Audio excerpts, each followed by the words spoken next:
sini saya akan menjelaskan tentang perbedaan antara kepemimpinan dan kekuasaan. Pada pertemuan sebelumnya, kelompok sebelumnya telah membahas tentang kepemimpinan dan definisi kepemimpinan. Apa itu kepemimpinan? Kepemimpinan yaitu gaya seseorang untuk mempengaruhi orang lain dalam mencapai tujuannya. Sedangkan kekuasaan adalah hak yang dimiliki oleh seorang pemimpin untuk dalam menjalankan tugasnya. Nah, di sini simpelnya tuh kayak gini. Simpelnya tuh kepemimpinan tuh gaya seseorang untuk mempengaruhi orang lain dalam mencapai tujuan. Sedangkan kekuasaan tuh hak yang dimiliki seorang pemimpin dalam menjalankan tugasnya. Simpelnya seperti itu. Nah, di sini pemimpin yang baik tentu akan memberikan pengaruh yang baik pada perusahaan atau organisasi yang dipimpinnya, karena pemimpin yang baik tidak akan menggunakan kekuasaannya seenaknya atau semena-mena gitu. Baiklah, saya akan menjelaskan materi selanjutnya. Dasar kekuasaan manakah yang paling efektif? Dari 3 dasar kekuasaan formal dan 2 basis kekuasaan pribadi, yang manakah yang paling penting untuk dimiliki? Riset menyarankan dengan cukup jelas bahwa sumber kekuasaan pribadi adalah yang paling efektif. Kekuasaan acuan maupun karena keahlian secara positif terkait dengan kepuasan dari para pekerja dengan supervisi, komitmen organisasi, dan kinerja mereka. Sedangkan kekuasaan untuk memberikan imbalan dan kekuasaan legitimasi terlihat tidak terkait dengan hasil tersebut. Salah satu sumber daya kekuasaan formal, kekuasaan untuk memaksa, sebenarnya dapat menjadi bumerang karena secara negatif terkait dengan kepuasan komitmen dari pekerja. Selanjutnya yaitu kebergantungan kunci menuju kesuksesan. Pertama, merumuskan kebergantungan secara umum. Mari kita mulai dengan rumus. Semakin tinggi kebergantungan B pada A, maka akan semakin tinggi kekuasaan yang dimiliki oleh A atas B. Sebagai contohnya yaitu dalam sebuah pulau dihuni oleh orang buta, maka yang memiliki satu mata adalah raja. Sebaliknya, semakin Anda dapat memperluas opsi Anda sendiri, maka semakin berkurang kekuasaan yang Anda letakkan atas orang lain. Selanjutnya yaitu apakah yang menciptakan kebergantungan. Pertama, pentingnya. Jika tidak ada seorang pun yang menginginkan apa yang Anda miliki, maka tidak akan mampu menciptakan kebergantungan. Karena organisasi secara aktif berupaya untuk menghindari ketidakpastian.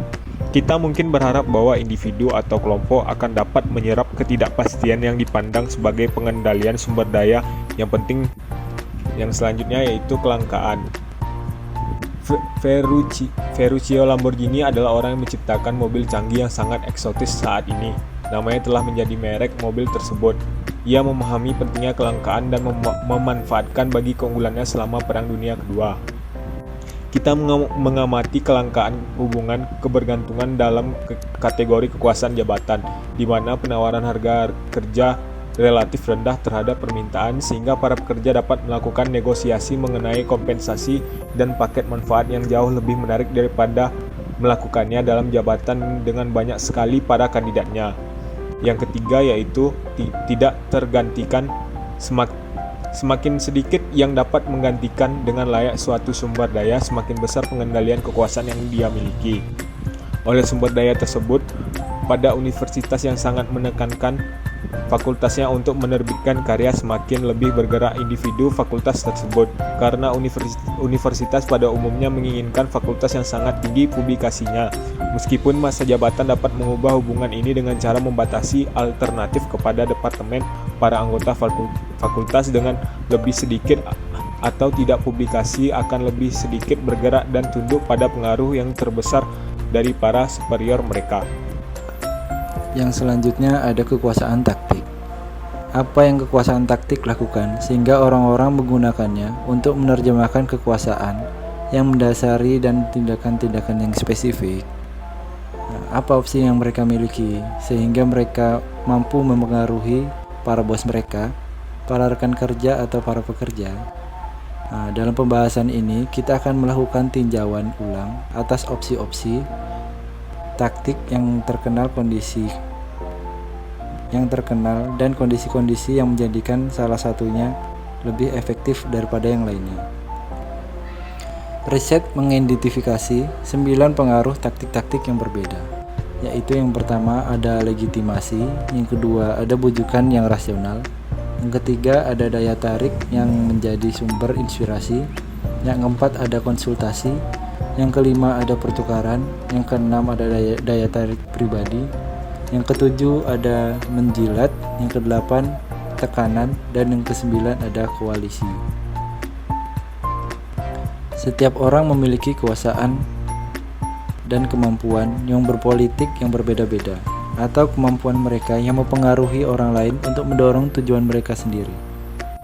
Kemampuan berpolitik bagi para pengguna yang lebih efektif di seluruh taktik-taktik yang berpengaruh. Kemampuan berpolitik juga nampak lebih efektif ketika pengaruhnya tinggi. Misalnya, ketika individu bertanggung jawab atas hasil organisasi yang penting. Kemampuan berpolitik akan dikerahkan secara efektif dan keseluruhan. Dan yang terakhir, kita mengetahui bahwa budaya dalam organisasi sangat nyata sekali perbedaannya. Beberapa hangat, ada yang santai dan suportif. Baiklah, saya akan menjelaskan sedikit materi tentang kekuasaan. Kekuasaan atau power mengacu pada kemampuan yang dimiliki seseorang untuk mempengaruhi perilaku orang lain, sehingga bertindak sesuai dengan keinginan orang tersebut. Agar efektif, sebuah hubungan ketergantungan. Dari definisi lain, kekuasaan merupakan suatu potensi atau kemampuan sehingga bisa saja seseorang mempunyai kekuasaan tetapi tidak menjalankannya. Aspek terpenting dari kekuasaan adalah fungsi ketergantungan atau dependensi. Artinya, semakin besar ketergantungan orang terhadap orang lain, maka besar pula kekuasaan orang tersebut. Selain itu, seseorang dapat memiliki kekuasaan atas diri Anda hanya jika ia mengendalikan sesuatu yang kita inginkan. Nah, selanjutnya pelecehan seksual atau kekuasaan yang tidak seimbang di tempat kerja. Teman-teman tahu kan pelecehan seksual itu salah? Selain pelanggaran hukum, tentu saja pelecehan seksual juga dapat memberikan dampak yang negatif terhadap lingkungan pekerja, berdampak negatif pada tingkah laku pekerja, dan mengarahkan orang-orang yang merasa dilecehkan ini untuk menarik diri dari organisasi. Nah, makanya sebagian riset menjelaskan bahwa konsep kekuasaan ini penting untuk memahami pelecehan seksual. Kenapa? Karena mungkin benar pelecehan itu berasal dari supervisor, rekan sekerja, atau pekerja. Nah, pelecehan seksual ini sih lebih cenderung terjadi ketika adanya perbedaan kekuasaan yang besar dan hubungan kekuasaan yang tidak merata, di mana kekuasaan formal memberikan kepada supervisor kapasitas untuk memberikan imbalan atau memaksa. Oleh karena para pekerjanya menginginkan hasil tinjauan kinerja yang menguntungkan, seperti gaji yang meningkat dan sebagainya, makanya para supervisor ini akan mengendalikan sumber daya sebagian besar pekerja yang dianggap penting dan langka. Dengan demikian sih, pelecehan seksual oleh bos umumnya akan menciptakan kesulitan terbesar bagi mereka yang telah dilecehkan. Nah, ternyata pelecehan seksual ini juga dapat mendatangkan malapetaka bagi organisasi. Makanya, peran dari manajemen itu sangat penting.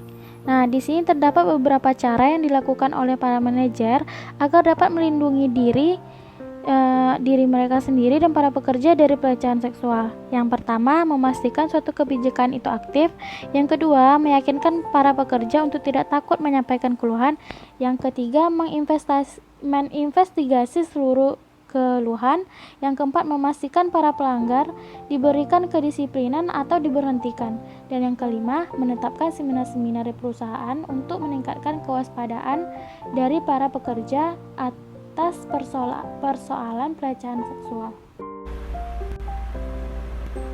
Politik kekuasaan beraksi.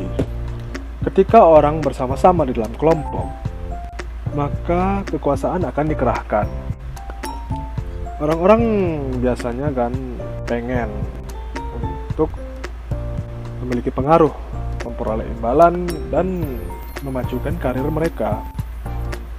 Ketika para pekerja dalam organisasi mengubah kekuasaan mereka ke dalam tindakan, maka kita akan menggambarkan mereka sebagai orang yang terlibat dalam politik. Mereka dengan kemampuan berpolitik yang baik memiliki kemampuan untuk memanfaatkan dasar kekuasaan mereka secara efektif. Definisi dari politik organisasi. Tapi sebelum itu kita telaah dulu, apa sih perilaku berpolitik? Perilaku berpolitik adalah aktivitas yang tidak dipersyaratkan sebagai bagian dari peranan formal seseorang dalam organisasi, tetapi yang mempengaruhi atau berupaya untuk mempengaruhi distribusi keuntungan dan kerugian di dalam suatu organisasi. Jadi maksudnya ini ya itu aktivitas-aktivitas yang dilakukan orang untuk dia tuh ingin memperoleh pengaruh lah, memiliki pengaruh dalam suatu lingkungan atau organisasi. Untuk ya bisa jadi untuk keuntungan bersama ataupun keuntungan pribadi. Kembali lagi ke definisi dari politik organisasi. Pada dasarnya, tipe politik ini menitik beratkan pada penggunaan kekuasaan dan mempengaruhi pengambilan keputusan di dalam organisasi. Jadi mungkin maksudnya adalah kayak dalam suatu organisasi jika hendak mengambil keputusan atau hendak dilakukannya sesuatu pengambilan keputusan, maka kekuasaan memegang peranan tertinggi untuk menjadi faktor tercetusnya keputusan tersebut. Mungkin itu sih pendapat saya tentang definisi dari politik organisasi.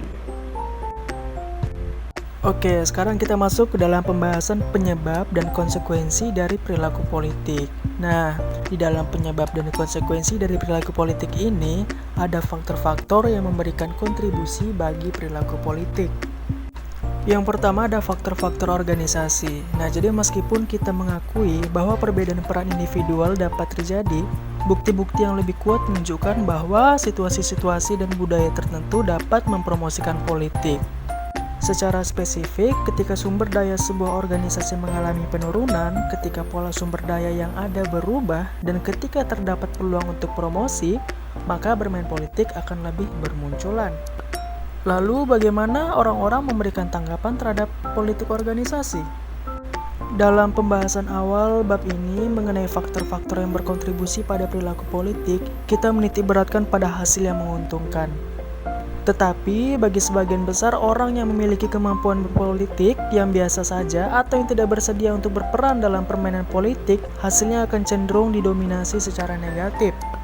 Persepsi politik juga cenderung meningkatkan kecemasan pekerjaan dan tekanan. Kemungkinan karena pekerja mengira dia telah kehilangan kesempatan dibandingkan orang lain yang aktif bermain politik, atau sebaliknya, karena mereka merasakan adanya tambahan tekanan akibat memasuki dan bersaing dalam kancah politik.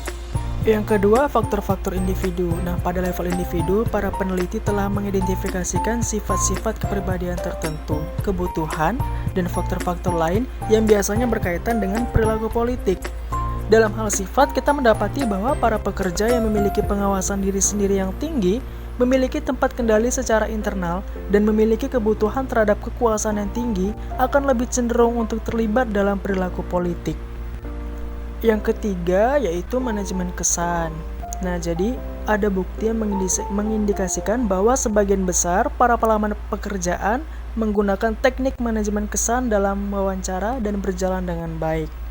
Sebagai contoh, dalam salah satu riset, para pewawancara merasa bahwa untuk layanan konsumen menunjukkan bahwa pelamar yang menggunakan teknik manajemen kesan tampil lebih baik dalam wawancara dan mereka cenderung diterima untuk posisi tersebut.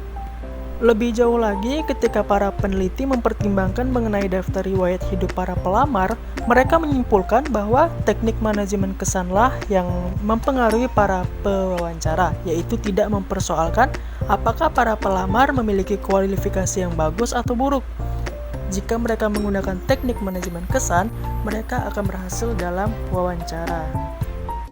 Oke, tadi kan teman kita, Irfan Anur dan Rahmat Hidayat udah menjelaskan materi mengenai definisi dari politik organisasi dan menjelaskan juga penyebab serta konsekuensi dalam politik organisasi. Tentunya teman-teman yang ada di rumah atau tim penanggap dan tim audiens udah paham dong mengenai materi yang tadi udah dijelaskan.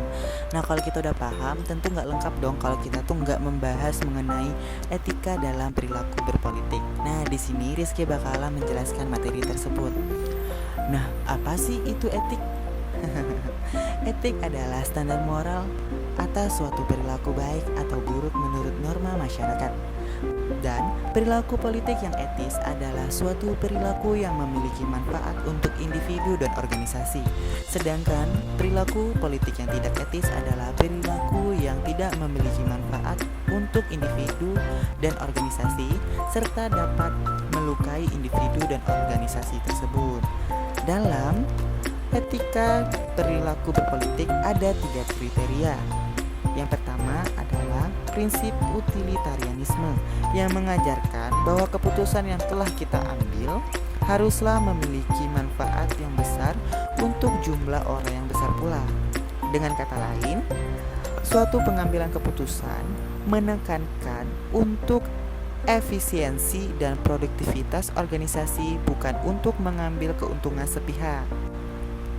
Jadi keputusan yang udah kita rangkul atau pendapat dari teman kita tadi kita rangkul menjadi satu dan kita pilih salah satu keputusan yang memiliki manfaat yang besar dalam kelompok.